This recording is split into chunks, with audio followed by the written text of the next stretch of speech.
നമുക്ക് ജീവിതത്തിൽ വേണ്ടത് എന്താണ്? അറിവാണോ തിരിച്ചറിവാണോ?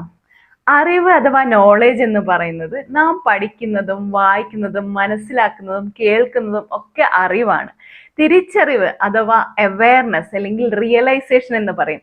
നാം അറിഞ്ഞ ആ കാര്യങ്ങളെ നമ്മുടെ ജീവിതത്തിൽ പ്രയോഗിക്കാൻ നമുക്ക് പറ്റുന്നുണ്ടോ, എന്നിട്ട് നമുക്കതിനെ നമ്മുടെ എക്സ്പീരിയൻസ് ആക്കി മാറ്റാൻ സാധിക്കുന്നുണ്ടോ എന്നുള്ളതാണ് തിരിച്ചറിവ് എന്ന് പറയുന്നത്. അറിവ് മനുഷ്യനെ ബുദ്ധിയുള്ളവനാക്കും, എന്നാൽ തിരിച്ചറിവ് മനുഷ്യനെ ബോധമുള്ളവനാക്കും എന്ന് പറയാറുണ്ട്.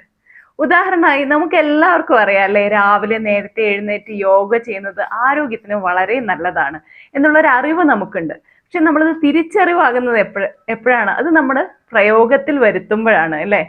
അതുപോലെ നമ്മളെല്ലാവരും ബുക്കിലൊക്കെ വായിക്കാറുണ്ട് കോപത്തെ നിയന്ത്രിക്കണമെന്ന്. പക്ഷെ അടുത്ത തവണ നമ്മുടെ മക്കള് കുരുത്തക്കേട് കാണിക്കുമ്പോൾ നമുക്ക് നമ്മുടെ ദേഷ്യത്തെ നിയന്ത്രിക്കാൻ പറ്റുന്നുണ്ടോ? എങ്കിലാണ് അത് തിരിച്ചറിവായി എന്ന് പറയാനായിട്ട് സാധിക്കുന്നത്. അതുപോലെ നമുക്കെല്ലാം അറിയാം ജങ്ക് ഫുഡ് ആരോഗ്യത്തിന് വളരെ ഹാനികരമാണ്. എങ്കിൽ നമുക്കത് കൺട്രോൾ ചെയ്യാൻ സാധിക്കുന്നുണ്ടോ? അപ്പോൾ അത് തിരിച്ചറിവായി. അപ്പോൾ യഥാർത്ഥത്തിൽ അറിവും വേണം, തിരിച്ചറിവും വേണം. യഥാർത്ഥ മാറ്റം തുടങ്ങുന്നത് നമ്മൾ അറിവിനെ തിരിച്ചറിവാക്കുമ്പോഴാണ്.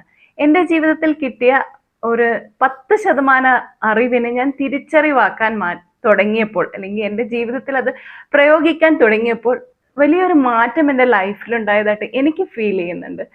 അപ്പോൾ നിങ്ങൾക്ക് കൂടുതലുള്ളത് ഏതാണ്? അറിവാണോ തിരിച്ചറിവാണോ? അപ്പോൾ എല്ലാവരും ഒന്ന് ചിന്തിക്കുക. Thank you.